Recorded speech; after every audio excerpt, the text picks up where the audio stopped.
Project A-119. During the height of Cold War anxiety in the late 1950s, the United States Air Force quietly commissioned a study to explore detonating a nuclear device on the surface of the moon. The idea emerged shortly after the Soviet Union launched Sputnik, when American officials were desperate to demonstrate technological and military dominance in space. Physicists, including a young Carl Sagan who worked on the calculations, examined how visible the resulting flash would appear from Earth and whether the blast could be timed to coincide with the lunar terminator for maximum visibility. Officials hoped the spectacle would reassure a nervous public and intimidate rival nations without actually harming anyone, since the moon has no atmosphere to spread radioactive fallout.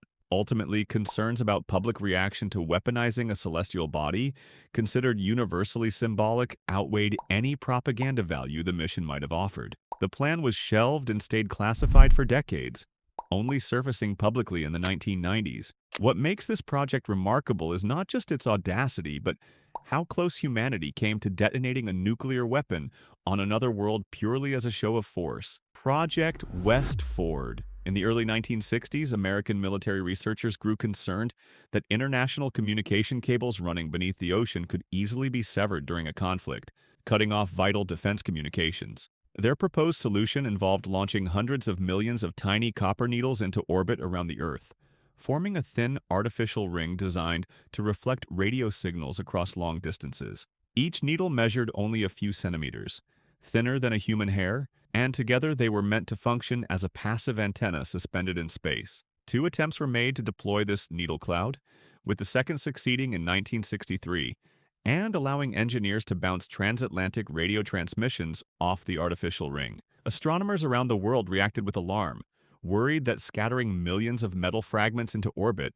would permanently interfere with scientific observation of the night sky. The needles eventually dispersed and fell out of orbit over subsequent decades, though a small number are believed to remain clustered together even now. What sets this project apart is how it treated space itself as raw material, briefly turning the sky into a functioning piece of Cold War infrastructure. Starfish Prime. Conducted in July of 1962, this experiment involved detonating a thermonuclear warhead roughly 400 kilometers above the Pacific Ocean, well beyond the edge of the atmosphere. American scientists wanted to understand how a nuclear explosion would behave in the near vacuum of space, and whether it could be used defensively against incoming missiles or satellites. The blast produced a brilliant artificial aurora visible from Hawaii to New Zealand, turning the night sky shades of green and red that startled observers thousands of kilometers away. Far more consequential was the electromagnetic pulse it generated, which damaged streetlights and knocked out telephone circuits across Hawaii,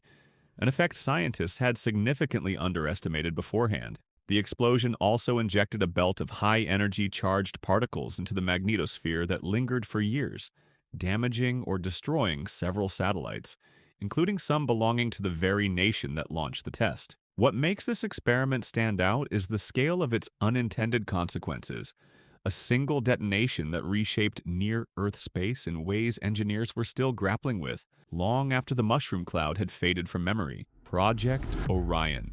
Beginning in the late 1950s, a group of physicists and engineers pursued a spacecraft propulsion concept so unusual it still sounds like fiction. Rather than relying on chemical rockets, the design proposed pushing a massive spacecraft forward by detonating a rapid sequence of small nuclear bombs behind it, with a reinforced pusher plate absorbing each blast and converting the shockwave into thrust. Early proponents believed the design could theoretically carry crews to Mars within months, or even reach nearby star systems within a human lifetime, dwarfing anything chemical rockets could achieve. Physical models were built and tested using conventional explosives to prove the pusher plate concept could work in principle, and initial results were genuinely promising from an engineering standpoint. The project ultimately collapsed under the weight of political and environmental concerns, particularly after international treaties banned nuclear detonations in space and atmosphere during the 1960s. Funding dried up soon after, leaving Orion as an unfinished chapter in propulsion history. What makes it memorable is the sheer scale of ambition, a serious plan to travel the solar system by essentially riding a controlled series of nuclear explosions. The Almaz program. Developed by the Soviet Union throughout the 1970s, this program placed crewed space stations into orbit under the cover of a civilian science mission, while serving an entirely military purpose. Officially presented to the world as part of the Salyut Station series, the Almaz stations were in fact designed for reconnaissance, equipped with high-resolution cameras intended to photograph military installations and troop movements on the ground below. Perhaps the most unusual detail involved an actual rapid-fire cannon mounted on one of the stations, adapted from an aircraft weapon and tested in orbit to defend against any potential enemy interception. Crews lived and worked inside these stations for weeks at a time, unaware in some cases of the full military significance of the operations they were supporting.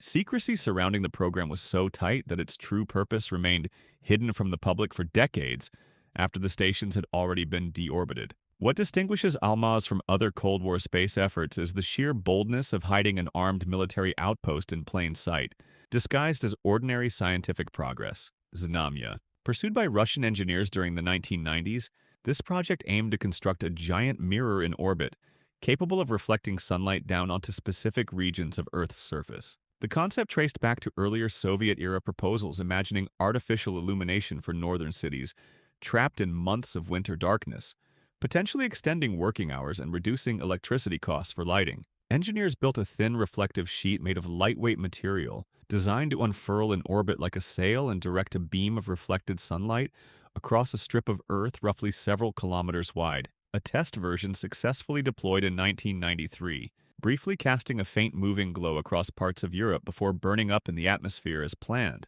A larger follow-up attempt in 1999 failed when the mirror snagged on an antenna during deployment and never fully opened. Scientists and environmental groups voiced concern over disrupting natural darkness and animal behavior, adding further hesitation around the concept. What makes this project distinct is its almost poetic ambition, engineers attempting to reshape sunlight itself using little more than a giant sheet of reflective fabric, the Bereshit tardigrade payload. When the Israeli spacecraft Bereshit attempted to land on the moon in 2019, few people realized it carried an unusual passenger tucked among its scientific instruments. A private organization had arranged to include thousands of dehydrated tardigrades, microscopic organisms famous for surviving extreme conditions, sealed inside a small archive alongside digitized human knowledge meant to preserve civilization's memory. Tardigrades can endure intense radiation, extreme temperature, and near-total dehydration by entering a dormant state, making them an oddly fitting choice for a mission attempting to leave a lasting trace beyond Earth. The spacecraft ultimately crashed during its final descent